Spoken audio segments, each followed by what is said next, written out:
할렐루야. 우리가 지금 사도행전 강해를 통해서 성경적 교회를 찾아서라는 주제로 같이 말씀의 은혜를 나누고 있습니다. 우리 인생의 가장 행복한 삶이 무엇일까요? 그것은 주님과 함께하는 삶입니다. 주님과 동행하는 것입니다. 주님이 우리의 머리가 되시고 또 우리가 주님의 몸이 되어 있는 이 연합을 예수님께서 우리를 구원하실 때, 침례를 받을 때 연합함으로 그것이 이루어졌습니다. 그래서 예수님이 우리를 교회로 만드신 거죠. 머리가 되시고 주인이 되시고, 그래서 우리가 예수님을 나의 주인입니다 이렇게 고백을 하죠. 이것을 다른 표현으로는 예수님이 내 머리입니다, 내 대표입니다 이렇게 고백하는 것입니다. 그것이 예수님이 이루어 주신 것입니다. 우리가 노력해서 우리가 교회가 된 게 아니라 예수님이 머리, 대표, 주인이 되시고 우리는 그 예수님의 말씀대로 살아가는, 순종하는 그 몸이 된 것입니다. 그런데 이것이 우리 혼자만이 아니라 사실은 많은 여러 지체들이 함께 이렇게 교회가 된 것입니다. 그래서 우리가 다 교회고요, 우리 자신이 교회입니다. 그래서 교회로 만드신 주님 앞에 교회로서 살아가는 삶, 이것이 가장 행복한 삶입니다. 이것이 영광스러운 삶입니다. 우리 이렇게 살아가는 은혜가 있기를 바랍니다. 그렇다면 교회로서 사는 삶이 무엇이냐? 이것이 바로 사도행전이 우리에게 던져주고 있는 교훈입니다. 그래서 이 사도행전을 통해서 우리가 사는 삶은, 우리가 그동안 배웠던 삶은 학교에서 또는 세상에서 세상 방식을 배웠습니다. 근데 그 세상 방식으로는 이제 살면 안 됩니다. 하나부터 열까지 그건 다 버려야 합니다. 그건 죄악의 길이고 그것이 멸망길이고 넓은 길입니다. 단 하나도 그걸 써먹으면 안 됩니다. 여러분들 직장에서든지 자녀를 양육하든지 사업을 하든지 단 하나도 지금까지 배웠던 세상 방식은 하나도 쓰면 안 됩니다. 그게 우리를 망하게 하는 것입니다. 그게 우리를 지옥으로 끌고 가는 것입니다. 그래서 우리가 예수를 믿는 그 순간부터는 내가 배웠던 삶의 방식은 다 없는 것입니다. 자기를 부인해야 됩니다. 아멘이십니까? 그리고 주님이 말씀으로 주신 것을 하나하나 이루어가는 것입니다. 이것이 쉽지는 않습니다. 그런데 쉽지 않기 때문에 성경도 있고 성령도 있고 교회가 있는 것입니다. 우리가 함께 그 길을 걸어가는 것입니다. 그래서 교회로서 산다는 것이 뭔지, 우리가 그동안에 죄인으로 살았다면 이제는 예수님을 우리의 주인으로 모시고 사는 교회로서 사는 것이 무엇인지, 이것을 우리가 배워가는 것입니다. 오늘 특별히 12번째 시간입니다. 능력으로 세상을 침묵시킵시다 라는 제목으로 하나님 말씀 증거하겠습니다. 옛날 선진들이 했던 말들이 이런 말이 있습니다. 밤중에 가다가 호랑이를 만나는 것이 사람을 만나는 것보다는 훨씬 낫다, 이런 말들이 있어요. 그러니까 제일 무서운 게 사람이라는 겁니다. 정말 사람에게 있어서 사람만큼 힘든 존재가 없어요. 우리가 다 사회적 존재이기 때문에 사람과의 관계를 맺고 살죠. 그럼에도 불구하고 사람보다 더 힘든 건 없습니다. 사람이 우리를 고통스럽게 하고 또 상처 주고 아프게 하고 힘들게 하고, 이게 다 사람이 주는 것입니다. 우리가 인생을 살아갈 때 참 사람한테 끌려다니며 삽니다. 어떤 때는 그 사람이 너무 소중하니까, 그 사람의 말이 너무 중요하니까, 그 사람이 너무 귀하니까 끌려다닙니다. 또 어떤 때는 그 사람이 날 괴롭게 하니까 끌려다니기도 합니다. 그 사람이 나를 힘들게 하니까 눈치 보면서 끌려가기도 합니다. 그런데 우리가 분명히 기억해야 될 것이 있습니다. 우리가 어떤 경우라도 사람을 중요하게 여기고 사람에게 끌려가는 것은 100% 마귀 전략입니다. 우리가 이 사실을 오늘 분명히 알아야 합니다. 여러분, 사람을 너무 소중히 여기고 사람을 너무 눈치 봐서 그 사람 때문에 끌려가는 인생을 사는 것, 이게 마귀가 하는 것입니다. 그래서 결국은 그 사람 때문에 신앙생활을 굴곡지게 만드는 것입니다. 성경이 우리에게 이렇게 말합니다. 잠언 29장 25절로 27절 우리 같이 한번 읽어볼까요? 시작. 사람을 두려워하면 올무에 걸리게 되거니. 아멘. 거기까지요. 사람을 두려워하면 뭐가 된다고요? 올무에 걸립니다. 이게 영적 올무에 걸리는 거예요. 사탄의 올무에 걸리는 것입니다. 그래서 지금 여러분들이 누군가가 너무 소중해서 두렵고요, 누군가가 너무 힘들게 해서 두렵습니다. 그래서 사람을 자꾸 눈치 보고 의식합니다. 자꾸 사람에게 끌려갑니다. 이게 마귀가 주는 여러분들의 올무입니다. 그걸로 여러분들의 인생을 망쳐버리는 거예요.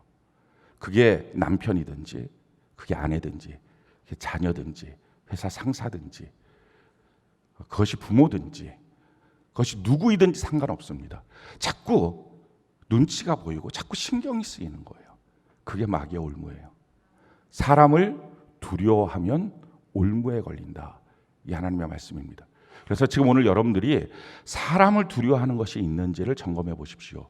왜 사람을 두려워하게 됐을까요? 그 사람을 자기 마음속에 넣어서 그래요. 여러분, 사람은 마음속에 넣는 존재가 아닙니다. 아마 여러분들이 지금 눈이 동그래졌을 때 그러면 자녀를 마음으로 키우고 남편을 마음으로 사랑하고 아내를 마음으로 사랑하지 그럼 마음속에 안 넣고 도대체 뭐냐? 여러분, 성경을 처음부터 창세기서부터 요한계시록까지 살펴보면 마음이라는 단어 앞에 붙어있는 항상 대상은 하나님 한 분입니다. 마음을 다하고 목숨을 다하고 힘을 다하고 성품을 다하여 너 하나님을 사랑하라. 마음을 다했는데 그 마음이 어디 가서 또 있냐고요. 그럼 사람은 어떻게 사랑해야 돼요? 우리가 다 알잖아요. 어떻게 사랑하는 겁니까? 내 몸처럼 사랑하는 거예요. 마음이 아니에요. 그러니 내 머릿속에 생각 속에 있어서 그 사람을 배려하고 내 눈에 있어서 그 사람을 살펴주고 내 손에 있어서 그 사람을 섬겨주고 내 발에 있어서 그 사람과 동행하고 내 품에 있어서 그 사람을 사랑으로 안을지언정 어느 사람도 내 마음속에 들어오면 안 됩니다. 사람이 언제부터 타락합니까? 사람이 마음에 들어왔을 때예요. 다윗의 충성스러운 부하들이 자기 자녀들이 다 아말렉한테 잡혀갔다는 말을 듣고 마음이 슬퍼서 돌로 쳐 죽이려고 합니다. 왜 마음이 슬펐을까요? 자녀들을 마음에 넣어서 슬픈 거예요. 자녀들이 없어지니까. 여러분들이 무엇인가 속상해지는 것은 그걸 마음속에 넣은 것입니다. 사람이 언제 타락합니까? 이 마음속에 돈이 들어오면 타락하는 거예요. 그래서 요한복음 13장 2절처럼 가룟 유다가 그 마음속에 돈을 사랑하는 마음이 있으니 예수를 은 30냥을 받고 팝니다. 그러니 이게 타락이에요. 그러니까 마음속에 돈이 들어와 있는 사람은 돈 때문에 속상합니다. 속상이 뭐예요? 마음이 상했다는 거예요. 자녀가 마음속에 있는 사람은 자녀 때문에 속상합니다. 남편이 마음속에 있는 사람은 남편 때문에 마음이 속상하고 아내가 마음속에 있는 사람은 아내가 마음 때문에 속상합니다. 그러니까 이게 지금 마음속에 둬선 안 될 게 들어와서 그렇습니다. 그게 타락이에요. 우리 마음에는 하나님만 계셔야 됩니다. 아멘이십니까? 오직 우리 마음속에 하나님, 주의 성전, 주의 말씀 그거밖에 없는 거예요. 그래서 성경을 여러분들이 잘 살펴보면 우리가 세상 속에 잘못 알고 있는 게 뭐예요? 우리 자녀를 마음으로 키웠다고 자꾸 말해요. 우리 자녀를 마음으로 키웠다고. 그래서 자녀가 죽고 나면 마음에 묻는다고. 이거 다 세상에서 하는 말이에요. 성경 어디에도 그런 말은 없어요. 자꾸 마음을 요구하고 마음을 달라고 그러고 마음속에 있기를 원하고. 우리 마음에는요, 주님만 계셔야 돼요. 주님 외에 다른 게 내 마음속에 들어왔으니 내가 사로잡힌 거예요. 올무에 걸린 거예요. 그래서 오늘 여러분들 마음속에 예수님 말고 나머지가 들어와 있던 것을 오늘 이 밤에 다 내쫓아 버리시길 바랍니다. 그래야 올무에 걸리지 않아요. 특별히 예수 믿는 사람들이 마음속에 있는 게 뭡니까? 사람이 있어요. 배우자가 있든지 자녀가 있어요.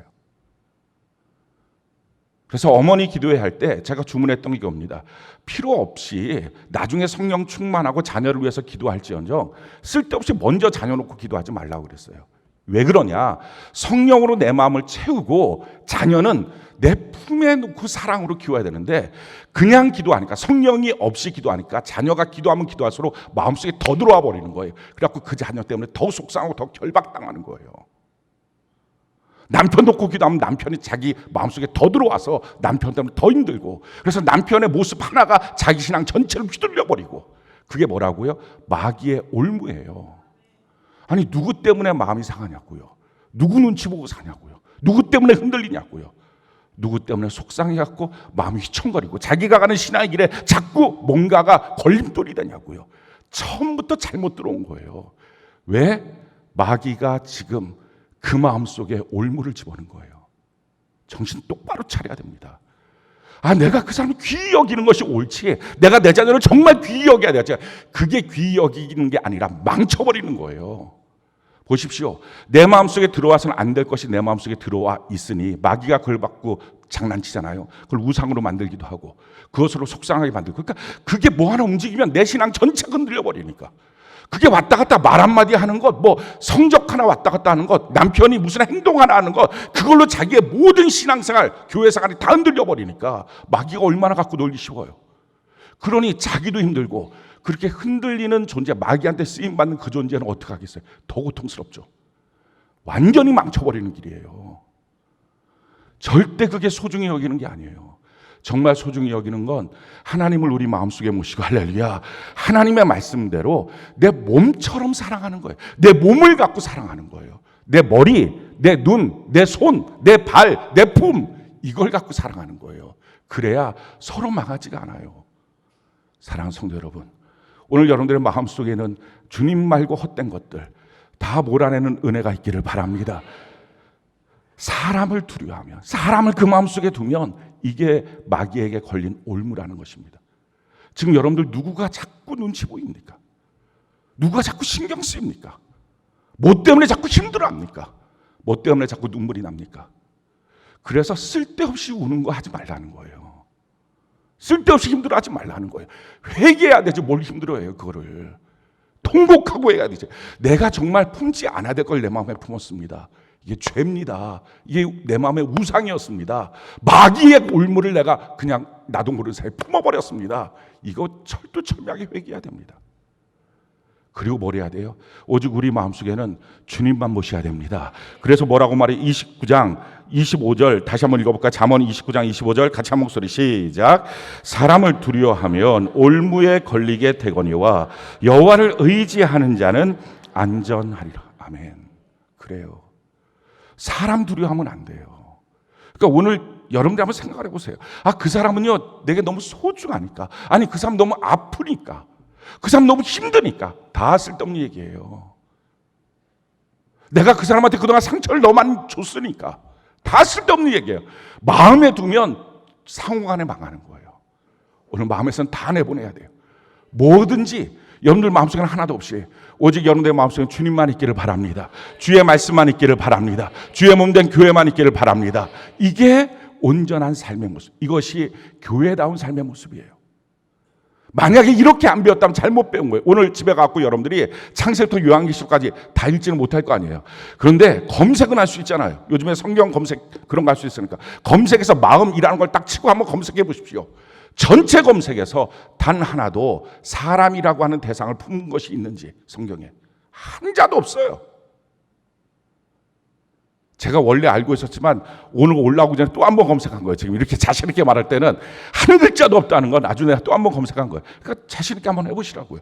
그러니 얼마나 우리가 교회를 다니면서도 세속적인 사고방식 속에 사로잡히는지 몰라요. 마음속에 둬야 된다. 마음속에 둬야 된다. 하나도 마음속에 두지 말고 머릿속에 둬서 배려해 주세요. 눈 속에 둬서 살펴주세요. 내 손에 둬서 섬겨주세요. 내 발에 둬서 동행해 주세요. 내 품에 둬서 사랑으로 품어주세요. 이게 사람을 사랑하는 방법이에요. 마음에 두는 게 아니고 이것이 자녀를 양육하는 방법이에요. 그래야 온전합니다. 오직 여호와만을 의지할 때 온전해지는 것입니다. 근데 왜 자꾸 우리가 이렇게 사람한테 신경을 쓸까? 자기도 모르는 사이에 내 마음속에 사람이 들어올까? 이유가 두 가지예요. 괴롭히든지 소중하든지. 그것 때문에 들어오는 거예요. 자녀는 소중하니까 들어오고, 배우자, 남편과 아내는 소중하니까 들어오고, 직장 상사는 괴롭히니까 들어오고, 이게 자꾸 내 마음속에 들어와 있는 거예요. 그래서 성경이 이렇게 말합니다. 26절, 잠언 29장 26절 우리 같이 한번 읽어볼까요? 시작. 주권자에게 은혜를 구하는 자가 많으나 사람의 일의 작정은 여호와께로 말미암느니라. 내가 자꾸 신경 써주면, 내가 자꾸 뭘 돌봐주면, 내가 자꾸 뭘 해주면, 그러면 이 아이가 잘 될 것 같고, 이 배우자가 잘 될 것 같고, 뭔가 잘할 것 같은 거예요.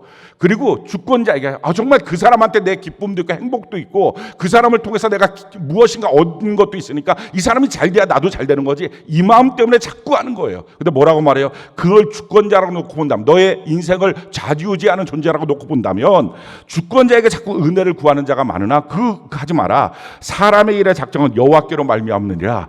하나님이 작정하신 거예요. 그러니까 어떻게 하나님께 기도하는 것입니다. 하나님께 맡기는 것입니다. 품지 말고 맡기시라는 거예요. 그게 그도 살고 나도 사는 비결이에요. 또 한 가지, 자꾸 눈치 보잖아요. 힘들게 하니까. 그 눈치 보는 이유가 뭡니까? 싫은 소리 듣고 싶지 않아서. 그런데 오늘 꼭 기억하십시오. 예수 믿는 사람 싫은 소리 듣고 삽시다. 중요한 것은요, 누구한테 듣느냐가 중요하다는 거예요. 성경은 평생 우리가 어떻게 살든 아무리 선하게 살아도 싫은 소리 듣는다는 거예요. 예수님 보면 알잖아요. 예수님처럼 선하신 분이 어디 있어요? 예수님처럼 완전하고 거룩하신 분이 어디 있어요? 그런데 욕먹고 살잖아요. 괜찮아요. 우리는 뭐 그것보다 훨씬 발치도 못 따라가니까 욕먹는 건 너무 당연한데 욕먹는 대상을 선택하라는 것입니다. 그래서 27절 뭐라고 말해? 같이 한번 읽어봅시다. 자, 시작. 불의한 자는 의인에게 미움을 받고 바르게 행하는 자는 악인에게 미움을 받느니라. 아멘이십니까? 그래요. 나를 미워하는 사람이 누구냐는 거예요. 가만히 살펴보니까 그 사람이 너무 착해. 그럼 지가 잘못된 거예요. 빨리 회개하고 돌이켜야 돼요. 나를 자꾸 욕하는 사람 보니까 정말 안 좋은 사람이야. 그러면 신경 쓰지 말라는 거예요. 대신 이거를 자의적으로 해석하지 마십시오. 날 욕하는 놈들은 다 나쁜 놈 뭐 이렇게 생각하면 그냥 욕먹고 살지 뭐 이러면 안 되는 거예요. 중요한 것은 악인은 의인에게 욕을 먹고요, 의인은 악인에게 욕을 먹어요. 욕 안 먹는 사람은 없습니다. 누가 욕하고 있느냐, 이게 중요해요. 우리 평생에 악인에게 욕 먹는 주의 백성 되기를 바랍니다. 어떤 경우라도 누구라도 우리 마음속에 녹화하고 들어올 때 노 땡큐, 내 마음에 두지 말고요. 아무리 소중해도, 아무리 나를 힘들게 해도 머릿속에, 눈에, 손에, 발에, 내 품에만 두고 오직 주님만을 내 마음에 모시고 사는 은혜가 있기를 바랍니다. 그래서 오늘 우리의 마음은요, 비어 있으면 그게 사람이 들어오는 거예요.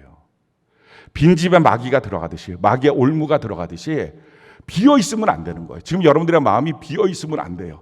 아무리 오늘 회개하고 깨끗하게 만들어도 비어 있으면 안 돼요. 이 마음을 오직 성령으로 채우는 은혜가 있기를 바랍니다. 사람들 가운데 우리가 기죽고 사는 이유는, 겁나서 그렇게 사는 이유는, 나보다 잘난 사람 보면 그렇습니다. 근데 나보다 못난 사람 봐도 갑질하면서도 저 사람이 혹시 내 욕하지 않나 이렇게 기죽어요. 그래서 사람끼리 사람을 보면 이게 힘든 거예요. 누구는 나보다 낫다, 누구는 나보다 좀 미치다, 뭐 이런 것 때문에 맨날 힘든 겁니다. 근데 하나님 앞에 서면, 절대적인 기준이 있는 하나님 앞에 서면 사람은 다 똑같은 거예요. 도토리 키재기인 거예요. 다 구원받아야 될 죄인일 뿐이에요. 뭐 나보다 훨씬 더 돈이 많아도 구원받아야 될 죄인이고요, 나보다 훨씬 더 지식이 많아도 구원받아야 될 죄인이고요, 나보다 형편없는 사람 같아도 그 사람이 예수님의 사랑받으면 최고고요. 할렐루야. 그러니까 하나님 앞에 서야 돼요. 하나님으로 충만해져야 됩니다. 그래야 사람과의 관계 속에 무엇인가 우리에게 그 사람이 영향을 주지 않습니다. 사랑하는 성도 여러분, 우리가 예수로 충만, 성령으로 충만해지는 은혜가 있기를 바랍니다. 오늘 본문 말씀이 어떻게 시작합니까? 우리 13절 14절 우리 같이 한번 읽어볼까요? 사도행전 4장 13절 14절 같이 한 목소리 시작. 그들이 베드로와 요한이 담대하게 말함을 보고 그들을 본래 학문 없는 범인으로 알았다가 이상히 여기며 또 전에 예수와 함께 있던 줄도 알고 또 병나은 사람이 그들과 함께 서 있는 것을 보고 비난할 말이 없는지라. 지금 베드로와 요한을 보니까 담대하게 말합니다. 거침없이 말을 합니다. 그러니까 이 사람들이 어떻게 해요? 그냥 이상해요. 놀랬어요. 두려워하지 않아요. 지금 어디에요? 사내들인 공회에서 하는 거, 법정에 간 겁니다. 사람들이 경찰서에만 끌려가도 약간 주눅 들고요, 검찰청 끌려가면 더 주눅 들고요, 법정에 서면 아주 오금이 저린다고 합니다. 그것뿐만 아니에요. 뭐 사장실 앞에만 들어가도 다리가 후두를 걸리는 사람들도 너무 많아요. 그러니까 이렇게 무엇이가 자기를 긴장시키는 자리에 갔는데 다 기죽어 있는 거예요. 범인들, 평범한 사람들 다 기죽는 거예요. 그런데 이 베드로와 요한은 기가 안 죽어요. 너무 담대하게 기탄 없이 그냥 말하는 거예요. 그것 때문에 더 놀란 거예요. 왜 이렇게 겁이 안 날까? 이 사람들은 왜 이렇게 담대했을까? 이유가 있습니다. 성령 충만이에요. 여러분, 답은 성령 충만인 줄 믿습니다. 그래서 뭐라고 말해요? 사도행전 4장 바로 앞에죠. 4장 8절로 9절에 왜 이들이 이렇게 담대하게 말하는지를 설명을 합니다. 같이 한번 읽어봅시다. 자, 시작. 이에 베드로가 성령이 충만하여 이르되 백성의 관리들아 장로들아, 만일 병자에게 행한 착한 일에 대하여 이 사람이 어떻게 구원을 받았냐고 오늘 우리에게 질문한다면, 성령이 충만해서 말하니까 기탄 없이 두려움 없이 담대하게 말하는 거예요. 게다가 또 말만 할 뿐만 아니라 예수님과 함께 있었던 사람인 걸 압니다. 그러니까 예수님의 이름이 이를 구원했다, 예수님이 부활하셨다, 너가 예수를 알지? 3년 반 동안 쫓아다녔으니까 할 말이 없다는 거예요. 게다가 증거도 있는 거예요. 옆에 안진뱅이였던 사람이 40세 넘는 사람이 그냥 서 있는 거예요. 그러니까 할 말이 없었다는 거예요. 그래서 14절에 보니까 그 서 있는 것을 보고서 비난할 말이 없는지라. 맨날 꼬투리만 잡아서 욕했던 사람이 할 말이 없는 거예요. 사랑하는 성도 여러분, 능력으로 세상을 침묵시키십시다. 우리 주변에 뭐라고 잡소리하는 수많은 사람들을 능력으로 침묵시키는 은혜가 있기를 바랍니다.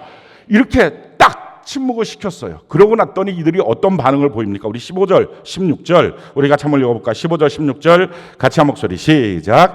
명하여 공회에서 나가라 하고 서로 의논하여 이르되 이 사람들을 어떻게 할까? 그들로 말미암아 유명한 표적이 나타난 것 같이 예루살렘에 사는 모든 사람에게 알려졌으니 우리도 부인할 수 없는지.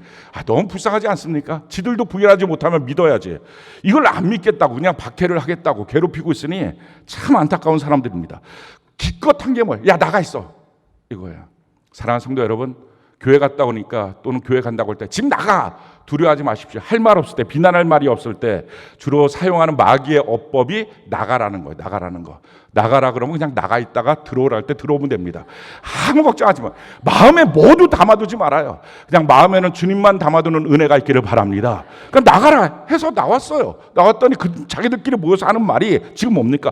야 부인할 수가 없어. 이 말하고 있는 거예요. 그럼 믿어야지. 부인할 수 없는데.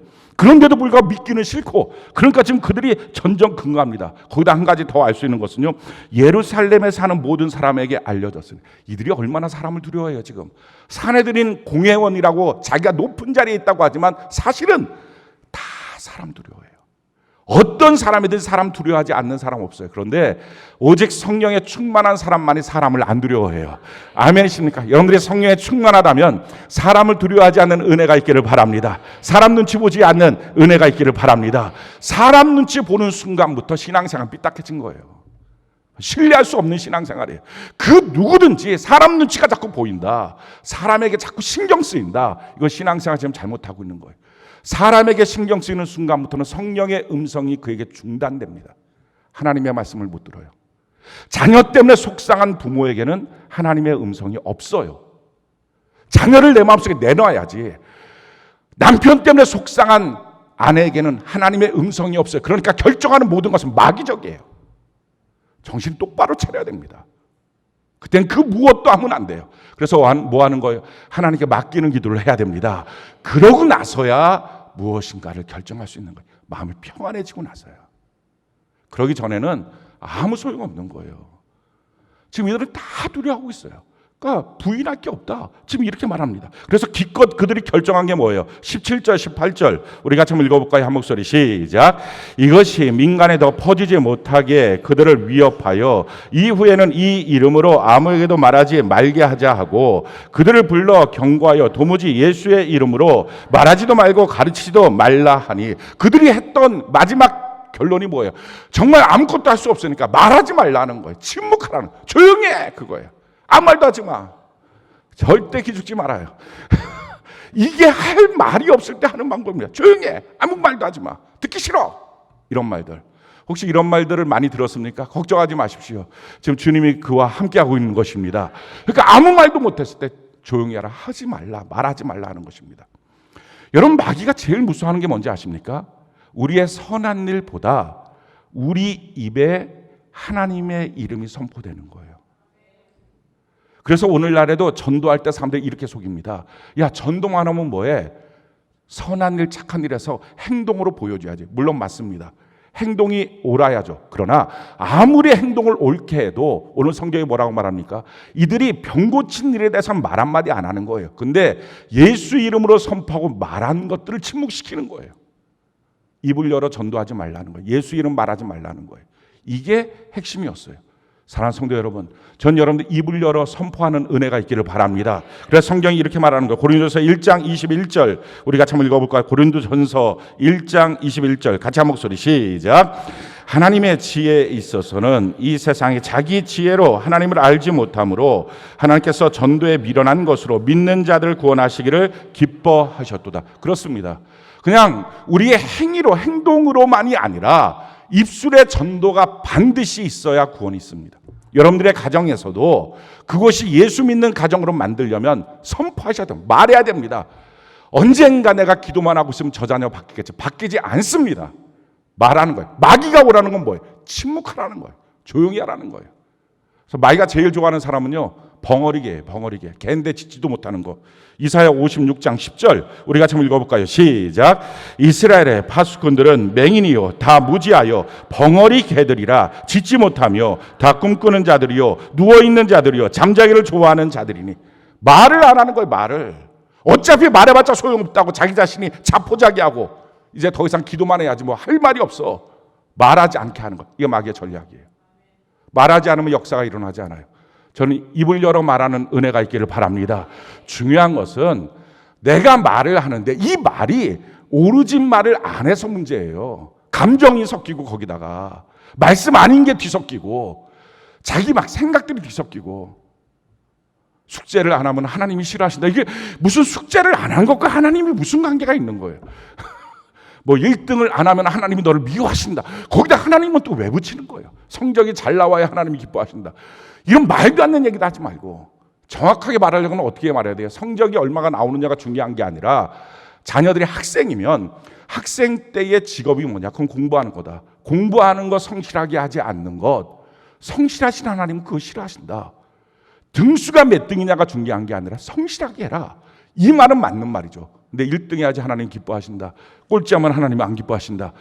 그게 무슨 말이에요? 무슨 말도 안 되는 얘기. 그러니까 자기 마음대로 이 말 저 말을 다 복합해서 하나님 말을 하는 것처럼 보이지만 사실은 지 속에 있는 말을 하고 싶은 말을 하고 남편한테도 하나님 말이라고 하는 것을 하고 싶지만 사실은 속에 있는 그동안 우라통을 터뜨려내고 하니까 능력도 없고 짜증만 나고 역사도 없는 거예요. 하나님의 말씀만 말하는 거예요. 그래서 우리의 입술의 말은 훈련이 필요합니다. 그냥 아무 말이나 하지 않고 하나님의 말씀만 말할 수 있는 훈련. 그게 뭐예요? 그게 셀레베예요. 왜 그렇게 셀레베를 드리라고 하느냐? 거기서 말씀 훈련을 하라고 해요. 그래서 셀레베의 가장 큰 독, 삶을 나눈 거예요. 삶을 못하라고 거기서 나눠요. 말씀을 나눠야지. 그래서 말씀으로 자기를 강화시켜야지. 그래서 어디를 가든지 그 말씀이 그대로 선포되게 해야지. 사람들은 내 삶은 이렇고 내 삶은 이렇고 저를 위해서 기도해 주세요. 그냥 다 자기 만족적인 거. 그렇게 말함으로 뭔가 자기가 지금 하고 있다는 거. 그렇게 해서 기도해 주는 걸로 뭐가 이루어질 거라는 것. 기도는요, 내가 말한다고 되는 게 아니에요. 하나님이 들어주셔야 되는 거지. 근데 원칙과 다 떠나서 그냥 자기 마음, 자기 것, 자기 생각. 이거밖에 없는 거예요. 하나님과 다 떠나 있는 생각들, 인본주의 생각들. 그러니까 사람 거기서 그냥 자기 삶, 뭐 자기 형편, 자기 처지 그냥 투덜투덜 그 못하라고 있냐고요. 성경이 우리에게 이렇게 말합니다. 골로새서 3장 16절로 17절 우리 같이 한번 읽어볼까요? 시작. 그리스도의 말씀이 너희 속에 풍성히 거하여 모든 지혜로 피차 가르치며 권면하고 시와 찬송과 신령한 노래를 부르며 감사하는 마음으로 하나님을 찬양하고 또 무엇을 하든지 말에나 일에나 다 주 예수의 이름으로 하고 그를 힘입어 하나님 아버지께 감사하라. 서로 피차 하나님의 말씀을 나눔을 통해서 말에나 일에나 예수의 이름으로 말하게 하는 연습이 되는 거예요. 그거 안 하고 가서 말을 하니까 했던 대로 습관적으로 말하는 겁니다. 심지어 거기다 욕도 섞어서 말하고 세상적인 관심까지 말하고 그러니까 아무 능력이 없는 거예요. 사랑하는 성도 여러분, 전 여러분들이 셀레베 반드시 들으시길 바라요. 들었을 때 쓸데없는 말 하지 않기를 바라요. 그래서 자기 내용, 자기 말, 자기가 이런 거에 감동받았어요. 이런 간증 다 말하지 말라고. 그거 누가 들어요? 남 얘기를. 하나님의 말씀만 나는 거예요. 그러면 다 똑같은 얘기 하죠. 그렇게 하라는 거예요. 그렇게 다 똑같은 말 쭉쭉쭉쭉. 그래서 뭐라는 거예요? 언어의 훈련을 해서 어디를 가든지 누구를 만나든지 하나님의 말씀만이 증거되게 하는 거예요. 그럴 때 능력 있게 하는 거라고요. 그 자리에서 말 잘하는 거 아무 소용없는 거. 이게 무슨 소용이 있어요? 사랑하는 성도 여러분, 우리의 입술의 말이 어떤 능력이 있는지 성경은 우리에게 이렇게 말하고 있어요. 고린도후서 2장 14절로 17절 우리 같이 한번 읽어볼까요? 시작. 항상 우리를 그리스도 안에서 이기게 하시고 우리로 말미암아 각 처에서 그리스도를 아는 냄새를 나타내신 하나님께 감사하노라. 우리는 구원받는 자들에게나 망하는 자들에게나 하나님 앞에서 그리스도의 향기니 이 사람에게는 사망으로부터 사망에 이르는 냄새요 저 사람에게는 생명으로부터 생명에 이르는 냄새라. 누가 이 일을 감당하느냐? 감당하리요. 우리는 수많은 사람들처럼 하나님의 말씀을 혼잡하게 하지 아니하고 곧 순전함으로 하나님께 받은 것 같이 하나님 앞에서와 그리스도 안에서 말하노라. 아멘. 하나님의 말씀을 혼잡하게 하지 않고 누구에게든지 동일한 말을 하는 것. 그래서 어떤 사람은 그 말을 들을 때 너무 싫으니까 사망이고, 어떤 사람은 그 말을 때 변화받고 새로워지니까 생명이고, 상관없다는 거예요. 하나님의 말씀만을 선포하는 은혜가 있기를 바랍니다. 이 언어의 훈련, 이게 필요한 거예요. 그랬을 때 우리가 하나님이 우리에게 주신 것들을 선포함을 통해서 그것을 바꿀 수 있습니다.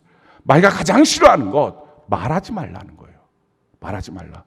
만약에 지금까지 여러분들이 가정 안에서 쓸데없는 말들 했다, 잔소리만 하고 있었다면, 자녀들에게 계속 자기 안에 있는 말들만 나왔다면, 자기 생각에서 나오는 말들만 나왔다면, 자기 하고 싶은 말들만 나왔다면, 이제 그 말을 중지시키십시오. 하나님이 주신 그 말씀, 한 주간의 말씀 있잖아요. 약속이 있잖아요. 그 한 주간의 말씀을 붙잡고 그 말씀으로 선포하는 거예요. 그 말씀을 나누고 그 말씀을 선포하시기 바랍니다. 그럴 때 거기서부터 역사가 일어나는 거예요. 말씀 이외에 쓸데없는 것들 나누지 말고, 힘들어 죽겠습니다, 하나님께 말해야지. 거기 셀리브에서 못하러 말해. 힘들어 죽겠으면 그냥 하나님 힘들어 죽겠어요 라고 말하든지. 그러니까 필요 없이 사람을 자꾸 의지하는 거예요. 자꾸 그러다 보니까 사람이 내 마음속에 들어오고, 사람이 나를 어떻게 생각하느냐가 자꾸 내 마음속에 들어오고, 마음속에 들어오면 안 되는 그 사람들 자꾸 마음속에 집어넣으니까 자꾸 인생이 마귀에게 결박당하고 사는 것입니다. 우리 하나님의 말씀만을 같이 나누고, 하나님의 말씀으로 우리가 집이 지어지고, 하나님의 말씀으로 말에나 일에나 선포하는 은혜가 있기를 바랍니다.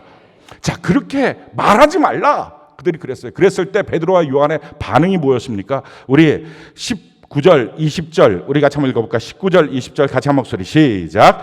베드로와 요한이 대답하여 이르되 하나님 앞에서 너희의 말을 듣는 것이 하나님의 말씀을 듣는 것보다 옳은가 판단하라. 우리는 보고 들은 것을 말하지 아니할 수 없다 하니.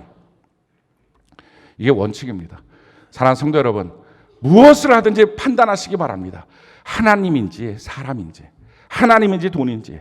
그냥 여기서 뭐라고 말합니까? 하나님, 너희의 말을 듣는 것과 하나님의 말씀을 듣는 것 뭐가 옳으냐 좀 판단해봐라.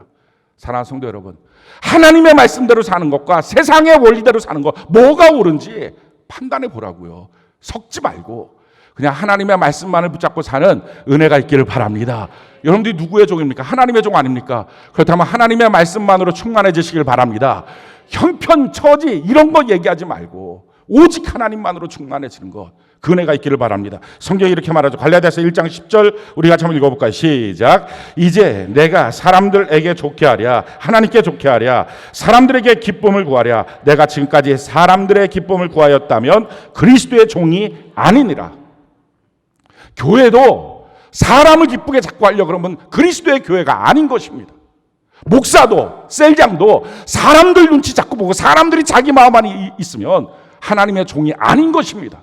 두 개가 겸할 수 없습니다. 그러기에 절대 사람을 내 마음속에 집어넣으면 안 돼요. 내가 하나님을 좋게 하랴 사람을 좋게 하랴 아주 분명하게 선을 거놔야 됩니다. 대상이 누구든 상관없습니다.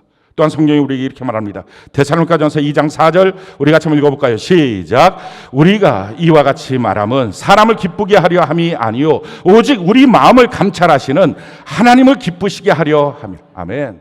누구를 기쁘게 하려고 지금 말하고 고민하고 생각하고 있냐는 거예요. 지금 누구 눈치 보고 살고 있냐는 거예요. 하나님이 가장 힘들어하는 거, 싫어하는 사람은 누굽니까? 눈에 보이지 않는다고 하나님을 무시하고 세상 일이 너무 중요하다고 하나님을 멸시하는 사람이에요. 하나님 누구를 쓰십니까? 눈에 보이지 않는 하나님, 눈에 보는 것처럼 하여 믿고 사는 사람, 이 사람을 하나님이 기뻐하시는 거예요. 성경이 우리에게 이렇게 말합니다. 히브리서 11장 27절 우리 같이 한번 읽어볼까요? 시작.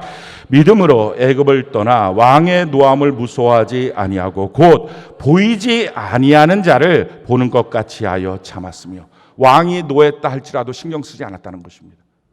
여러분들은 누구를 신경 쓰고 삽니까? 누구를 눈치 보고 삽니까? 누가 힘들까 봐 전전긍긍합니까? 누구 때문에 하루에 감정과 기복이 왁 생깁니까? 누가 무슨 말 하면 뭐가 힘듭니까? 마귀의 올무예요. 하나님 앞에 온전히 서지 못하게 하는 것. 아침부터 저녁까지 여러분들의 감정을 휘두르고 있는 것이 누굽니까? 하나님의 말씀입니까? 그렇다면 그 사람이 하나님의 종이에요. 사람의 말입니까? 사람의 행동입니까? 사람의 어떤 모습입니까? 그거 여러분들 마음속에 있기 때문에 생기는 문제입니다. 그거 내보내야 안 됩니다. 그걸 언제까지 품고 있을 거예요? 그 마귀를, 그 우상을. 그거 품고 있으니 그도 망하고 자기도 망하는 거예요. 우리 정신 정말 똑바로 차려야 됩니다. 어떤 사람도 우리 마음속에 들어오지 않도록 오직 주님만을 마음을 다하여 섬길 수 있도록, 아멘이십니까? 주님만을 마음을 다하여 섬길 수 있도록 사람은요 내 품에 안고 사랑하여 섬기는 거지 마음속에 두고 마음의 주인으로 만드는 게 아니에요. 마음속에 두고 그 마음이 속상해지고 마음속에 둬서 그 사람 때문에 신앙이 흔들려 버리고, 이게 하나님 믿는 사람입니까? 오늘 자기 안에 있는 마귀가 뭔지 정말 정신 똑바로 차리고 확실하게 오늘 쫓아내야 돼요. 그렇지 않으면 평생의 여러분들의 신앙은 보장이 안 되는 것입니다. 사람 때문에 힘들어하지도 말고 사람 때문에 속상해하지도 않는 것, 보이지 않는 하나님 보는 것처럼 믿고 살아가는, 누구가 노하든지 상관없이 하나님만 의지하고 사는 귀한 은혜가 있기를 바랍니다. 이들이 지금 뭐라고 말합니까? 20절 우리 다시 한번 읽어볼까요? 사도행전 4장 20절 우리 같이 한번 읽어봅시다. 시작. 우리는 보고 들은 것을 말하지 아니할 수 없다 하니, 지금 이들이 전도하는 내용을 뭐라고 말할까? 보고 들은 것을 말하지 아니할 수 없다는 것입니다. 여러분들이 예수를 믿었잖아요. 1년이 됐던 2년이 됐던 5년이 됐던. 근데 왜 전도를 못합니까? 어떤 사람들은 저는 기도도 열심히 하고 예배도 열심히 드리는데 전도는 힘들어요. 사람한테 내가 숙기가 없나 봐요. 두려움이 있나 봐요. 뭐 전도는 훈련을 받아야 되나 봐요. 아니에요. 여러분, 전도는 하면서 전도 훈련을 받는 거고, 예배도 예배를 드리면서 하는 거지. 예배 훈련을 받고 예배를 드립니까? 예비학교가 뭐가 있습니까? 기도도 뭐 훈련을 받고 기도를 시작합니까? 그런 거 아니잖아요. 전도도 마찬가지예요. 보고 들은 건 말하는 거예요. 근데 왜 전도가 안 될까요? 보고 들은 게 없어서 그래요. 아마 이 말할 때 여러분들이, 아니 내가 지금 교회 생활한 게 뭐 하루 이틀도 아니고 내가 얼마나 많은데 왜 내가 보고 들은 게 얼마나 많은데, 아는 지식이 얼마나 많은데. 그렇죠, 아는 지식이죠. 내 게 아니잖아요. 다른 사람 얘기고 목사님 설교고 성경의 이야기지 내 게 아니잖아요. 내 게. 그러니 내가 보고 들은 게 아니니까 내가 할 말이 없는 거예요. 그래서 전도할 때 입이 딱 봉해지는 거예요. 사랑하는 성도 여러분, 언제부터 이것이 내 것이 되느냐? 내가 보고 들은 것이 되느냐? 교회 안에서 얼마나 많은 설교를 듣고 성경을 봤습니까? 근데 이게 내 게 아닌 거예요. 그러니까 내가 보고 들은 게 아닌 거예요. 근데 언제부터 이게 내 것이 되느냐? 성령이 내 마음속을 주장하셔야 됩니다. 성부 하나님은 계획을 세우신 하나님이에요. 천지 만물에 대한 계획을. 그래서 창조, 섭리, 심판까지의 계획을 세우셨어요. 성자 예수님이 이것을 실행하신 거예요. 그래서 친히 십자가에 못 박혀 죽으심으로 구원의 역사를 이루신 것입니다. 성령 하나님은 이것을 우리 한 사람 한 사람에게 개인적으로 적용시키시는 분이에요. 그래서 성령 하나님이 여러분들의 마음을 주장하지 않으면 내게 안 되는 거예요. 성경을 읽어도 성경 이야기예요. 설교를 들어도 설교하는 설교 내용일 뿐이에요. 그런데 성령 하나님이 역사하면 이 말씀이 내 말씀이 되는 거예요. 내 약속이 되는 거예요. 말씀을 들을 때 내 말씀이 되는 거예요. 내 교회가 되는 거예요. 내 셀이 되는 거예요. 내 목사님이 되는 거예요. 내 셀장이 되는 거예요. 이게 다 내 것이 되는 거예요. 그러니 내가 보고 들은 것을 말할 수 있는 거예요. 전도는 뭐 되게 뭐 얼굴이 뻔뻔하고 그거 아니에요. 성령이 오시면 전도가 되고요. 성령이 내 마음속에 충만하게 임재하지 않으면 전도가 안 되는, 보고 들은 게 없으니까. 그래서 여러분들이 만약에 전도를 못하고 있다면 오늘 이 밤에 성령의 충만함을 구하는 귀한 은혜가 있기를 바랍니다. 자, 이렇게 말하니까 할 말이 없는 거예요. 사내들인 공의에서. 그래서 뭐라고 답변합니까? 결론이 이거예요. 21절 22절 우리 같이 한번 읽어볼까요? 시작. 관리들이 백성들 때문에 그들을 어떻게 처벌할지 방법을 찾지 못하고 다시 위협하여 놓아주었으니 이는 모든 사람이 그 된 일을 보고 하나님께 영광을 돌림이라. 이 표적으로 병 나은 사람은 40여세나 되었더라. 어떻게 할 방법이 없는 거예요. 맨날 사람들 괴롭히고 힘들게 했던 이 사람들이 속수무책인 거예요. 사랑하는 성도 여러분, 능력으로 세상을 침묵시킵시다. 능력으로 세상을 속수무책을 만드는 은혜가 있기를 바랍니다. 그래서 아무것도 할 수 없는 사람들이 하는 게 뭐예요? 나가라, 위협하는 것밖에 없어요. 절대 겁먹지 마십시오. 나가라, 회사에서 나가 하면 나오면 되지 뭐. 나와갖고 어디 갈 데 없어요? 그럼 교회를 취직하세요. 그럼 교회 취직하면 월급 하나님이 주시지. 무슨 목사가 월급을 주겠어요? 다 열심히 기도하고 예배드리고 봉사하고 섬기고 그동안 바쁘다고 못했던 거 해보십시오. 하나님께서 먹고 살 길을 열어주시든지 안 열어주시면 죽어서 천국 가면 되잖아요. 무슨 상관이죠? 무슨 겁먹지 말고 그냥 담대하게 사는 은혜가 있기를 바랍니다.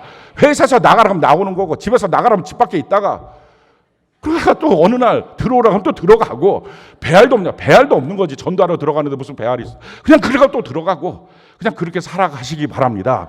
가장 할 말이 없을 때 마귀가 나가라 위협하라 이거 두 가지예요. 그러니까 여기에 신경 쓰지 말고요. 죽을까 봐 겁내지 말고요. 우리 주님이 계시니 주님을 의지하고 살아가는 은혜가 있기를 바랍니다. 성경이 이렇게 말합니다. 히브리서 2장 14절로 16절 우리 같이 한번 읽어볼까요? 시작. 자녀들은 혈과 육에 속해 히브리서 2장 14절 16절 다시 한번 읽어봅시다. 시작. 자녀들은 혈과 육에 속하였음에 그도 또한 같은 모양으로 혈과 육을 함께 지니심은 죽음을 통하여 죽음의 세력을 잡은 자 곧 마귀를 멸하시며 죽기를 무서워함으로 한평생 매어 종도를 타는 모든 자들 놓아주려 하심이니 이는 확실히 천사들을 붙들어 주려 하심이 아니요 오직 하나님의 자손을 아브라함의 자손을 붙들어 주려 하심이라. 아멘. 죽기를 두려워해서 묶여있지 마시기 바랍니다. 담대하게 하나님 안에 속하는 은혜가 있기를 바랍니다. 근데 문제는 이런 일들이 왜 생겼냐 하는 거예요. 지금 이렇게 베드로와 요한이 어떻게 담대해졌느냐.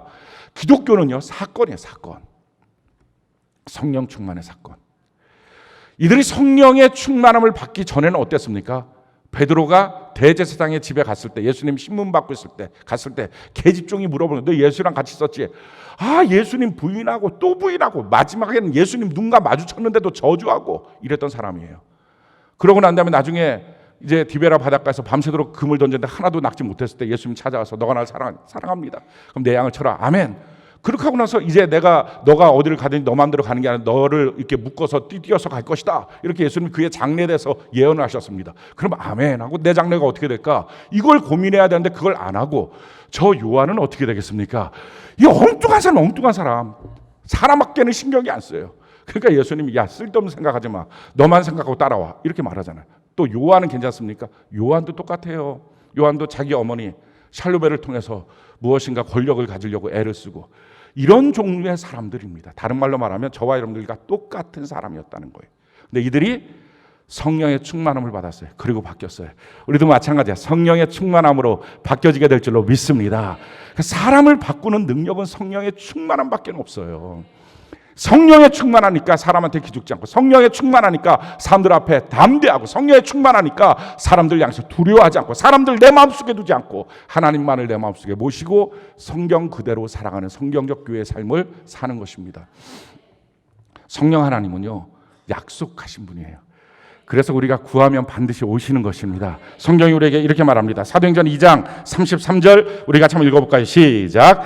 하나님이 오른손으로 예수를 높이시매 그가 약속하신 성령을 아버지께 받아서 너희가 보고 듣는 이것을 부어주셨. 약속하신 성령. 성령님은요 그냥 오시는 게 아니고 우리에게 주시겠다고 약속하신 거예요. 그래서 성경이 이렇게 말합니다. 누가복음 11장 13절 우리 같이 한번 읽어볼까요? 시작. 너희가 악할지라도 좋은 것을 자식에게 줄 알거든 하물며 너희 하늘 아버지께서 구하는 자에게 성령을 주시지 않겠느냐 하시니라. 구하면 성령 하나님은 임재하시는 것입니다. 우리의 착각, 성령 받기가 힘들다. 아마 여러분들 이런 생각을 하시는 분들이 있을지 몰라요. 성령님께 막 구하고 근데 성령 받기가 너무 힘들어요. 세상에 힘든 게 성령 받는 것 같아요. 이러신 분들. 그래갖고 나는 아직도 성령의 충만함, 성령을 받지 못한 것 같아요 라고 생각하시는 분들이 혹시 있을지 몰라요. 왜 그런 생각을 하느냐. 성령이 오실 때 성경에 보면 사건들이 있어요. 바람같이 불같이 땅이 진동하며 말씀이 쏟아지고 거기서 눈물이 터지며 방언이 터지고 뭐 이런 현상들에 대한 내용이 너무 많아요. 또 믿음의 선진들은 등이 뜨거워졌다, 눈이 확 열려서 보였다, 뭐 랄랄라 스쿨라 뭐 이러면서 방언이 터지더라 뭐 등등. 근데 나는 그런 현상이 아무것도 없으니까 성령 받기가 너무 힘들다라고 생각을 하실 것입니다. 근데 이와 같은 현상들은 다 성령이 처음 오셨을 때 나타났던 현상이에요. 우리가 이 사실을 알아야 돼요. 사도행전 2장의 사건은 이 땅에 처음으로 성령이 임하셨을 때 바람같이 불같이 임재하셨어요. 그리고 이방인들에게 성령이 처음으로 임재할 때 고넬료의 가정에서 설교를 듣는 가운데 입에서 방언이 터지면서 예언이 터지면서 성령이 임하심을 보여줬어요. 그래서 처음 오셨을 때 나타났던 현상입니다. 그러니까 쉽게 말하면 이런 거예요. 처음에 누가 집에 들어오면 밖에서 띵똥띵똥 합니다. 내가 왔다. 이걸 가르쳐줘요. 그럼 안에서 오셨어요? 하고 문을 열어주는 거예요. 근데 집에 이제 들어왔어요. 그 사람이. 들어오고 난 다음에 다닐 때마다 띵똥띵똥 띵똥 그런 사람 이상 없어요. 집에 남편이 처음에 들어왔을 때 오셨어요. 이거 하잖아요. 오셨어요. 저 왔어요. 오늘 퇴근했어요. 오셨어요. 그거 하지. 그러면서 방에 갔다 마루로 나오는데 오셨어요. 저 왔어요. 이렇게 하고 안녕하세요. 저 왔어요. 밥 먹을 때 안녕하세요. 저 왔어요. 이런 경우들 이런 집안이면 이거 무지하게 이상한 집안이에요. 마찬가지예요. 지금 2000년 전에 성령은 이 땅에 오셨습니다. 그래서 지금 성령의 시대인 것입니다. 그러면 성령의 시대고 성령으로 꽉 차고 있는 시대라면 오실 때마다 띵똥띵똥 하겠냐고요. 오실 때마다 불같이 바람같이 눈물이 터지며 입에서 방언이 터져 나오면서 필요에 따라서 할 수는 있어도 이것이 반드시 필요하겠냐고요. 그렇게 있다가 집안에 있다가 애가 말을 안 들으면 똑똑 문을 두들겨서 문을 열고서 얘기할 수는 있어도 멀쩡하니 같이 마루에 있다가 같이 옆에 있는 애 똑똑 두들기고 내가 할 말인데 이런 부모가 어딨냐고요. 그냥 말을 하는 거지. 그래서 중요한 거는 지금 이 밤에 여러분들이 여기까지 왔다는 것 자체가 성령이 오셨다는 거예요. 여러분 성령이 아니고서 누가 예배당에 이렇게 이 밤에 옵니까? 못하라고 왔어요 지금. 그러니까 잘생기긴 했지만 이걸 보려고 왔겠냐고요. 그러니까 이거 아니잖아요. 그러니까 이미 성령께서 여러분들의 발걸음을 인도하시고 여러분들의 마음을 주장하셔서 이 자리에 오신 줄로 믿습니다. 그러니까 성령이 오신 거예요. 문제는 뭐예요? 성령이 오셨는데 그 성령을 모시고 사는 법을 모르니까 성령을 속상하게 만들고 성령을 소멸시킨 거예요. 소멸이라는 건 성령이 없어진 게 아니라 성령이 저기 내 마음의 우두커니 저쪽에 가만히 웅크리고 있는 거예요. 아무것도 안 하시고. 그러니 있으나 없으나 똑같은 것처럼 하고 있는 거예요. 성경이 우리에게 이렇게 말합니다. 에베소 4장 30절 같이 한번 읽어볼까요? 시작. 하나님의 성령을 근심하게 하지 말라. 그 안에서 너희가 구원의 날까지 인치심을 받았는. 성령을 근심하게 할 수도 있어요. 데살로니가전서 5장 19절 같이 한번 읽어볼까요? 시작. 성령을 소멸하지 말며. 그래요. 지금 여러분들이 성령 하나님이 다 오신 분들이니까 이 밤에 오신 거예요. 그러니까 정말 필요한 것은 그럼에도 불구하고 이렇게 설교를 했는데도 불구하고 난 아닌 것 같다고 하시는 분들은 오늘 이 말씀대로 구하시라고. 성령님 내게 임재하여 주옵소서. 약속하신 성령님 오시옵소서.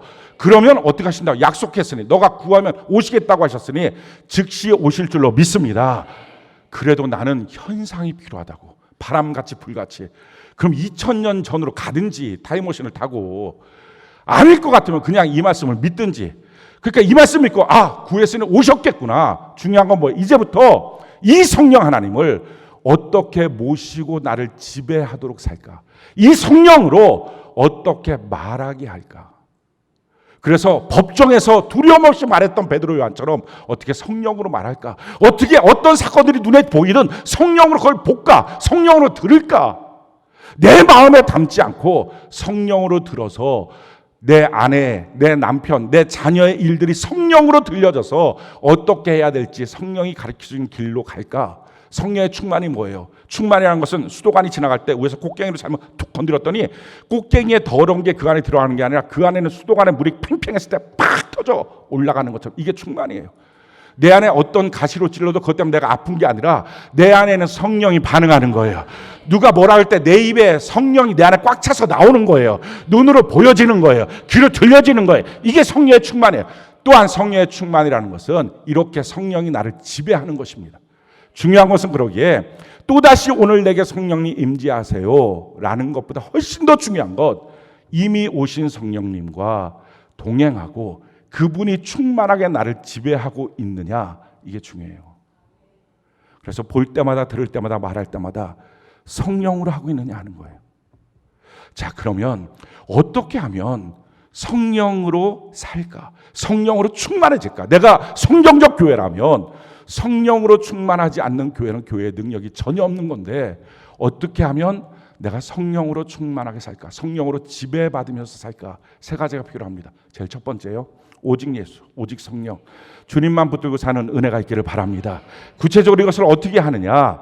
그냥 하나님 먼저로 사시기 바라요. 성경이 이렇게 말합니다. 시편 16편 8절로 11절 우리 같이 한번 읽어볼까요? 시작.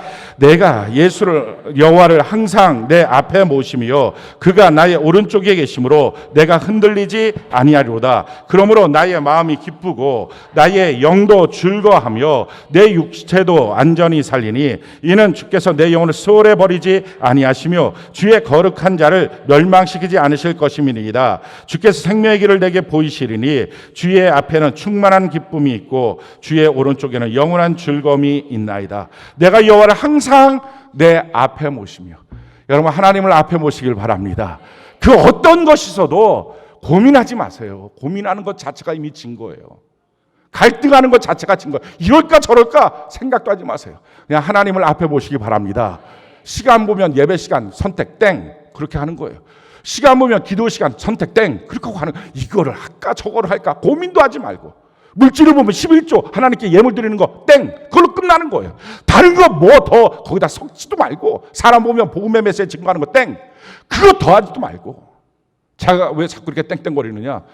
지난주인가 언젠가 지난주 같은데, 지난주에 아마 오늘이 아니고 지난주에 이렇게 오다가 문발 초등학교 전도하는 팀 보니까 밥을 못 먹고 전도하는 것 같은 거예요. 그래갖고 어떻게 식사하셨냐고 그랬더니 식사 안 했다고, 그냥 아침 먹고 땡 이렇게 하고 있다고. 그 말 듣고 아침 먹고 땡 이게 머릿속에 계속 나와. 아침 먹고 땡, 아침 먹고 땡, 점심 먹고 땡, 저녁 먹고 땡, 이게 계속 머리에 남는 거예요. 그래갖고 제가 가서 또 커피 사서 빵 사서 또 갖다가 주고 드시라고. 먹고 바로 간 건 아닌가 모르겠어요. 근데 아무튼 그 땡이 남아서 자꾸. 그래서 땡 그러는 거예요. 여러분 그냥 예배 땡. 아멘. 뭐 고민하고 갈등하지 말고 그냥 하나님 먼저로 사는 은혜가 있기를 바랍니다. 이럴 때 하나님이 보시고 있다는 걸 아십니까? 너가 나를 얼마나 많이 사랑하는지. 그래서 마음속에 다른 걸 두면 갈등이 되는 거예요. 마음에서부터. 고민하고 갈등하지 말고 그냥 하나님 먼저로 모든 일에 하나님의 가장 사소한 부분도 나의 가장 중요한 부분보다 더 중요하다는 걸 믿고 하나님 먼저로 사는 은혜가 있기를 바랍니다. 여러분 하나님 안에서 내 것이 하나님 것보다 조금 더 이건 중요한 사건이었어요 라고 말할 게 뭐가 있습니까? 아무것도 없어요. 근데 자꾸 우리는 하나님 안에서 사소한 것이 있고 내 안에서 중요한 것이 있다고 생각해서 나의 중요함과 하나님의 사소함을 비교하려고 합니다. 그렇게 하지 마십시오. 하나님의 가장 적은 것이 나의 전부보다 크다는 것을 믿고 그냥 하나님만을 선택하는 은혜가 있기를 바랍니다. 그럴 때 성령 하나님으로 지배받을 수 있어요. 성령의 충만함을 받을 수 있어요. 어떤 경우라도 하나님 한 분만을 먼저 선택하는 은혜가 있기를 바랍니다. 두 번째 필요한 것은요, 내가 연약해졌을 때 뒤로 도망가지 마십시오. 그때가 기회예요. 성경이 우리에게 이렇게 말합니다. 고린도후서 4장 7절 우리 같이 한번 읽어볼까요? 시작. 우리가 이 보배를 질그릇에 가졌으니 이는 심히 큰 능력은 하나님께 있고 우리에게 있지 아니함을 알게 하려 함이라. 그래요. 나의 질그릇이 깨져야 하나님의 능력이 나타납니다. 그러니 우리 인생 살아갈 때 자기의 연약함이 드러나는 순간에 숨지 마십시오. 그 자기의 연약함이 드러나는 순간에 숨는 사람이 자기를 의지했던 사람이에요. 주님을 의지하면 뭘 숨을 게 있어요. 그냥 깨지면 깨지는 대로 나는 이런 존재라고 고백하고 하나님께 나오는 은혜가 있기를 바랍니다. 심지어 뭐라고 말합니까? 고린도서 12장 9절 우리 같이 한번 읽어볼까요? 시작. 나에게 이르시기를 내 은혜가 내게 족하도다. 이는 내 능력이 약한 데서 온전하여 짐이라 하신지라. 그러므로 도리어 크게 기뻐함으로 나의 여러 약한 것들에 대하여 자랑하리니 이는 그리스도의 능력이 내게 머물게 하려 함이라. 아멘. 나의 약한 것 가운데 주님의 큰 능력이 임하게 될 줄로 믿습니다. 그래서 여러분들이 수치스럽고 괴롭고 부끄럽고 슬픈 일을 당할수록 더 주님 앞에 나오는 은혜가 있기를 바랍니다. 그때가 성령님이 나를 충만케 하시고 지배하실 때, 그때 성령의 지도하심을 들을 수 있어요. 세 번째는요, 순종해야 됩니다. 너무 말이 맞겠죠. 성령이 지도하시는데 자꾸 순종을 안 해. 내 마음대로 살아. 그럼 성령이 못하러 지도하시겠냐고. 한두 번 말하다가 이제 더 이상 말하지 않는 거예요. 그래서 순종하는 자에게 성령이 임재하시고 통치하십니다. 성경이 이렇게 말합니다. 사도행전 5장 32절 우리 같이 한번 읽어볼까요? 시작. 우리는 이 일의 증인이요 하나님이 자기에게 순종하는 사람들에게 주신 능력도 그러하니라 하더라. 성령은요 순종하는 자에게 주시는 하나님의 은혜예요. 사랑하는 성도 여러분, 성령 하나님이 여러분들에게 충만하게 거하기 위해서 순종하는 주의 백성 되는 귀한 은혜가 있기를 바랍니다. 고린도서 10장 5절로 6절 같이 한번 읽어볼까요? 시작. 하나님 아는 것을 대적하여 높아진 것을 다 무너뜨리고 모든 생각을 사로잡아 그리스도에게 복종하게 하니 너희의 복종이 온전하게 될 때에 모든 복종하지 않는 것을 벌하려고 준비하는 중에 있노라. 내가 온전하게 복종하면 내 주변에 복종하지 않은 모든 것들이 복종되는 역사가 있어요. 그래서 두려워하지 않고 담대함으로 행할 수 있는 것입니다. 우리가 순종한다라고 하는 말은요, 내 마음대로 안 한다는 거예요. 그게 순종이잖아요. 순종을 내가 원하는 것들만 순종하면 그게 순종입니까? 그러니까 내가 좋든지 싫든지 상관없어요. 주의 말씀이면 그냥 하는 거예요. 그래서 내가 내 마음에 원하는 대로 안 하는 것입니다. 우리의 죄가 뭐예요? 내가 하고 싶은 대로 하는 거예요. 심지어는 교회 생활도 내가 하고 싶은 대로 하는 거예요. 그러니 성령이 소멸되어 있는 거예요. 그러니 사람들이 너무 두려운 거예요. 여러분, 자기 마음대로 하는 사람이 기가 셀 것 같잖아요. 아무 데나 막 툭툭 말하고 그냥 자기 말하고 싶은 대로 말하고 막 행동하고 싶은 행동하고 되게 기운 셀 것 같잖아요. 아니에요. 이런 사람들처럼 비리비리한 사람이 없어요. 정말 아무것도 아니에요. 정말 초라해요. 자기 마음대로 하는 사람은요, 사람 앞에서는 너무 두려워해요. 겁내고 살아요. 자기가 어떻게 살까? 아주 겁이 나서 밤잠을 못 자고 사는 거예요. 성경이 우리에게 이렇게 말해요. 사사기 21장 25절 같이 한번 읽어볼까요? 시작. 그때 이스라엘에 왕이 없으므로 사람이 각기 자기의 소견에 옳은 대로 행하였더라. 왕이 없다는 것, 그러니 왕으로 인정을 안 하기 때문에 나타나는 현상이 뭐예요? 자기 소견대로 사는 거예요. 순종이 없는 거예요. 그러니 하나님을 인정하지 않는 사람들이 나타나는 현상이 순종이 없는 거예요. 이사야 53장 6절 같이 한번 읽어볼까요? 시작. 우리는 다 양 같아서 그릇 행하여 각기 제 길로 갔거늘 여호와께서는 우리 모두의 죄악을 그에게 담당시키셨도다. 우리 예수님께서 십자가에 못 박혀 죽으신 죄가 바로 내 마음대로 사는 나의 죄였어요. 그러니까 불순종의 죄를 짊어지고 십자가에 죽으신 거예요. 우리가 구원받은 게 뭐예요? 불순종의 죄로부터 구원을 받은 거예요. 그래서 성도는 누구예요? 순종하는 사람들로 모인 게 성도예요. 오영종 목사님이 어저께 그러시더라고요. 우리 수요일 날 셀장 모임을 할 때 우리 셀 예배 드리면서 이제 그 셀 밴드에 올려갖고 셀 기도, 성전 기도를 시작해야 된다. 그 얘기를 했어요. 그러고 난 다음에 목요일 날 아침에 11시부터 이렇게 막 이렇게 성전 기도 하시는 분들이 있으니까 오영종 목사님, 와, 정말 기도하는 사람들이 생기네요. 정말 기도를 많이 하네요. 물론 그전에도 기도가 있었지만 기도를 많이 하네요. 그러면서 어떻게 사람들이 이렇게 순종을 많이 하죠? 그러더라고요. 깜짝 놀라갖고. 그래서 제가 그랬어요. 순종 안 할 바에는 교회를 못 하러 다녀요. 그래서 생각을 해봐요. 순종을 안 할 것 같으면 교회를 왜 다녀요? 우리가 용서받은 죄가 뭐예요? 불순종에서 용서받은 거예요.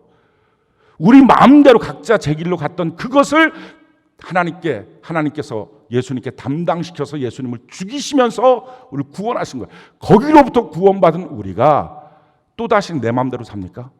현저히 예수님을 십자가에 다시 못 박습니까? 어떻게 용서받으려고 이 사람이? 그러니 그리스도인은요, 불순종은 생각도 못하는 사람이에요. 근데 만약에 여러분들이 불순종하고 있다면 오늘 밤 큰일 난 거예요. 철두철미하게 회개하지 않으면 살 길이 없어요. 내 안에 순종하고 싶지 않은, 내 마음대로 하고 싶은 그게 예수를 죽인 죄입니다. 아주 정신 똑바로 차리고 우리가 알아야 돼요. 교회 생활. 그래서 교회 생활의 핵심은 뭐예요? 함께. 그 함께라는 게 뭡니까? 내 마음대로 안 하고 우리가 같이 하는 것입니다. 여러분, 우리가 같이 하려고 하면 어떻게 해야 돼요? 내 마음대로 하면 안 되잖아요. 내가 하고 싶은 대로만 하려고 그러면 어떻게 됩니까? 그럼 우리 안에서 왕따 당할 거 아니에요. 왜 너는 네 마음대로 하려고 그래? 애들도 같이 안 놀아줘요, 그런 건. 그러니까 이게 아니란 말이에요. 그러니까 교회 생활을 함께 같이 하려면 순종이 돼야 되는 거예요. 내 마음대로 해서는 안 되는 거예요. 우리가 저주 속에 있었던 죄악이 뭐예요? 내 마음대로 했던 죄악이에요. 성경이 우리에게 이렇게 말합니다. 에베소 2장 3절 우리 같이 한번 읽어볼까요? 시작. 전에는 우리도 다 그 가운데서 우리 육체의 욕심을 따라 지내며 육체와 마음에 원하는 것을 하여 다른 이들 같이 본질상 진노의 자녀이었던, 내 마음과 내 육체가 원하는 대로 돈도 그렇게 벌고 가정도 그렇게, 자녀도 그렇게, 심지어는 교회 생활도 그렇게. 그러니 이게 성령이 다 소멸해버린 사람이에요. 오늘 이 밤에 그것을 철두철미하게 회개하지 않으면, 히브리서 6장에 있는 말씀처럼 너희가 예수 그리스도로 말미암아 구원받고 다시 또 예수를 현저히 십자가에 못 박겠느냐, 너희의 죄가 회개할 기회가 있겠느냐 라는 말씀 앞에 우리는 통곡해야 됩니다. 정말 정신 똑바로 차려야 돼요. 그게 성령을 모독하는 죄예요. 성령은 지금 왜 오셨다고요? 순종하는 자에게 오신 거예요. 그런데 순종을 하기를 싫어합니까? 그게 성령을 거역하고 모독하는 죄예요. 그래서 용서가 없는 거예요. 그 죄는. 내가 그리스도인이다, 내가 교인이다, 그럼 나는 순종하기로 작정한 사람이에요. 순종에 대한 믿음을 가진 사람이에요 라는 고백과 똑같은 것입니다. 그래서 교회 생활은 몰라서 못할 뿐이지 하기 싫어서 못하는 사람이 있어서는 안 됩니다. 그럼 큰일 나는 거예요. 모르면 가르쳐주면 되잖아요. 가르쳐줄 수 있는 사람들은 많아요. 교회 안에 리더들이. 그렇게 하는 거예요. 그거 배워서 그대로 하는 거예요. 안 될 수는 있어요. 그러니 같이 하는 거예요. 함께 하는 거예요. 도와주는 거예요. 그렇지만 안 하고 싶어요. 내가 원하는 대로 하고 싶어요. 이거는 다시 예수를 십자가에 못 박고 있는 거예요.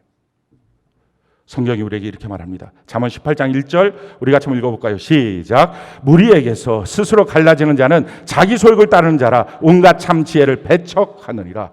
자기 스스로 혼자 떨어져 있으면서 자기 혼자 괜찮고 저건 판단하고 비판하고 어떻게 저 셀장은 저래, 어떻게 이건 이래, 가장 지혜가 없는 사람이다 라는 거예요. 여러분, 순종은요 함께 하는 거예요. 그러니까 내가 함께가 되는 사람이냐, 함께 하는 걸 싫어하는 사람이냐, 이게 불순종이고요. 함께가 되는 사람이 순종하는 사람이고요.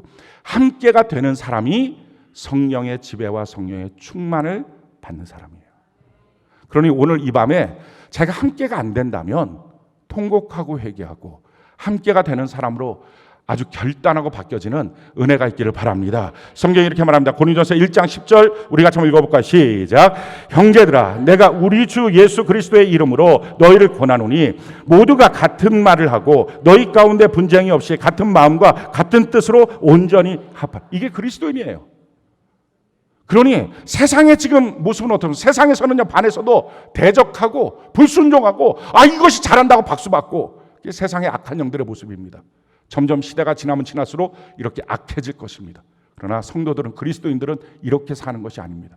그래서 개인적인 그리스도인이라는 것은 없습니다. 처음부터 그런 신앙은 존재할 수 없습니다. 왜? 개인적이라고 하는 것은요, 자기가 원하는 대로 고집대로 신앙생활을 하고 있다는 거예요. 그 신앙은 없어요. 순종하는 자만이 성령의 지배를 받고 사는 것입니다. 성경이 이렇게 말합니다. 에베소 2장 22절 우리 같이 한번 읽어볼까? 시작. 너희도 성령 안에서 하나님이 거하실 처소가 되기 위하여 그리스도 예수 안에서 함께 지어져 가는. 아멘. 함께. 우리 셀과 함께, 우리 교회와 함께 그 안에서 같이 걸어가는 것입니다. 혼자 있지 마십시오. 혼자 있으니 성령은 소멸하고, 혼자 있으니 사람이 너무 두렵고, 자기를 가르치고 설명해 줄 자기의 영적 리더를 잃어버렸으니 세상살이가 너무 두렵고, 불행하지 않습니까? 이렇게 불행한 인생 되지 마시고요, 성경 그대로 이미 여러분들에게 성령이 오셨으니 이 성령으로 충만함, 성령으로 지배함을 받고 살아가는 은혜가 넘치기를 예수님 이름으로 축원합니다. 살면서 못마땅한 일들이 있을 것입니다. 교회 생활하면서도 못마땅한 일들이 있을 것입니다. 그렇게 못마땅할 때는 어떻게 해야 된다고요? 성경이 이렇게 말합니다. 에베소서 4장 3절 우리 같이 한번 읽어봅시다. 한 목소리 시작. 에베소서 4장 3절 같이 한 목소리 시작. 평안에 매는 줄로 성령이 하나 되게 하신 것을 힘써 지키라. 힘쓰라고요. 힘이 드니까 힘을 쓰시기 바라요. 저절로 안 될 때는 힘을 쓰셔야 됩니다. 저절로 안 되니까, 하기 싫으니까 안 할래요가 아니라 힘을 써서. 저는 여러분들이 순종의 사람, 그러니까 순종이라고 하는 말은 자기 혼자 또 착각하는 사람들이 있어요. 난 순종 잘한다고. 제발 좀 그렇게 하지 마. 너무 무서워. 그렇게 말도 안 되는 자기 혼자 막 너무 착각하고 이런 사람들 많은데 자기 순종 잘하는 사람이라고. 함께가 되는 사람은 순종이 잘하는 거야. 함께가 되는 사람은 자기의 고집도 많이 처리가 된 거고 자기의 판단도 많이 처리가 되고 그래야만 함께가 되니까 그렇게 사는 거예요. 그래서 주신 것이 한 몸 된 교회예요. 우리 교회 안에서 우리가 함께 성령의 지배를 받고 사는 은혜가 있기를 바랍니다. 이렇게 교회 생활 잘하잖아요. 함께가 되잖아요. 언제든지 하나님 먼저로 살잖아요. 또 자기의 연약함과 부족함이 드러날 때도 부끄럽다고 창피하다고 도망치지 않고 하나님께 더 나가잖아요. 이런 사람한테 너무 놀라운 일들이 생겨요. 누구를 봐도 겁이 안 나요. 이상해요. 돈은 하나도 없는데 겁이 안 나. 뭐 갖고 있는 자리도 없고 앞으로의 전망이 있냐 그것도 없는 거야. 겁이 안 나는 거예요. 심지어는 면접 보러 가서 전도를 하고 오는 거예요. 이게 떨어질까 말까 고민도 안 하고 예수 믿어야 되겠다고. 당신도 그게 바울이었잖아요. 아그리빠 왕한테 내가 이렇게 묶인 것 말고는 당신은 나랑 똑같이 됐으면 좋겠다고. 여러분 이게 그리스도인의 삶이에요. 교회 안에서는 대단하게 우쭐거리고 사람들 보고서 돈질하지만 사람들 앞에서는 너무 기죽어 살아가는 두려워하고 염려하는 삶의 모습 너무 초라한 거예요. 우리 그리스도는 그렇게 살지 않습니다. 능력으로 우리 주변의 세상을 침묵시키는 저와 여러분들이 되는 은혜가 넘치기를 예수님 이름으로 축원합니다.